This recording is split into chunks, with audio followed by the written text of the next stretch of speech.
हाजिरी लगाने आते थे। इनका नाम था बाला साहेब ठाकरे। चांदी के सिंहासन पर बैठने के शौकीन बाल ठाकरे खुलेआम धमकी देते थे। ये बात है सन 1990 के आसपास की। कश्मीर में इस्लामी आतंकवाद चरम पर था। कश्मीरी पंडितों को भगाया जा रहा था। अमरनाथ यात्रा चल रही थी। आतंकवादियों ने यात्रा बंद करने की धमकी दे दी और कहा जो भी अमरनाथ यात्रा आएगा वो वापस नहीं जाएगा। तब बाल ठाकरे ने एक बयान दिया कि हज के लिए जाने वाली 99% फ्लाइट्स मुंबई एयरपोर्ट से जाती हैं। देखते हैं यहां से कोई यात्रा मक्का मदीना कैसे जाती है। अगले दिन ही अमरनाथ यात्रा शुरू हो गई। सन 1992 में बाबरी मस्जिद ढहा दी गई तो बाल ठाकरे आपकी अदालत शो में आए हुए थे। जब उनसे कहा गया कि सुना है ये काम शिव सैनिकों ने किया है, तो वे बोले यदि ये काम शिव सैनिकों ने किया है तो ये गर्व की बात है। बाल ठाकरे का बचपन का नाम था बाल केशव ठाकरे, जो वक्त के साथ साथ बाला साहेब ठाकरे बन गया।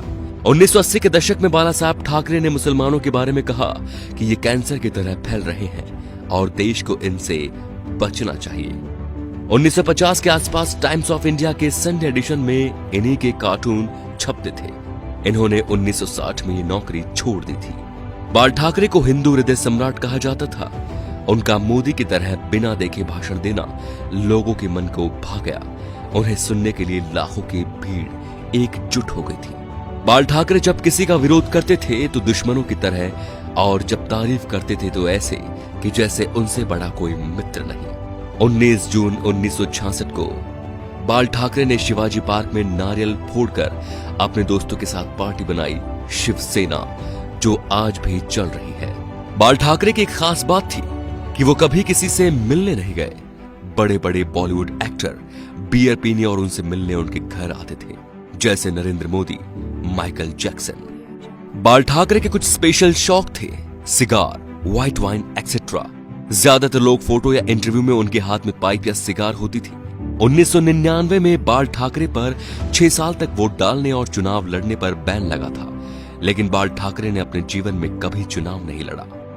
अपनी मौत से 2 महीने पहले ठाकरे का एक बयान आया कि आर्मी मेरे हवाले कर दो, मैं देश को 1 महीने में ठीक कर दूंगा। 17 नवंबर 1912 बाल ठाकरे का निधन हो गया। इस दिन मुंबई बंद था। अंतिम यात्रा में 5 लाख लोग शामिल हुए। थोड़ी थोड़ी देर बाद एक आवाज उठती है, बाला साहेब। लाखों लोग चिल्लाते रहे, अमर रहे। बाल ठाकरे ना तो मुख्यमंत्री थे और न सांसद, फिर भी उन्हें मरने के बाद 21 तोपों की सलामी दी गई, जो राष्ट्रपति प्रधानमंत्री को मिलती है। ये रुतबा था बाला साहेब ठाकरे का। तो दोस्तों, ऐसे शेर दिल हिंदू सम्राट के लिए वीडियो को शेयर जरूर कीजिए और उनकी महानता को फैलाइए, ताकि आज जो शिव सैनिक या हिंदू उनके सिद्धांतों को भूल चुके हैं, उनके हिंदुत्व की रक्षा का संकल्प याद दिलाएं। जय श्री राम दोस्तों।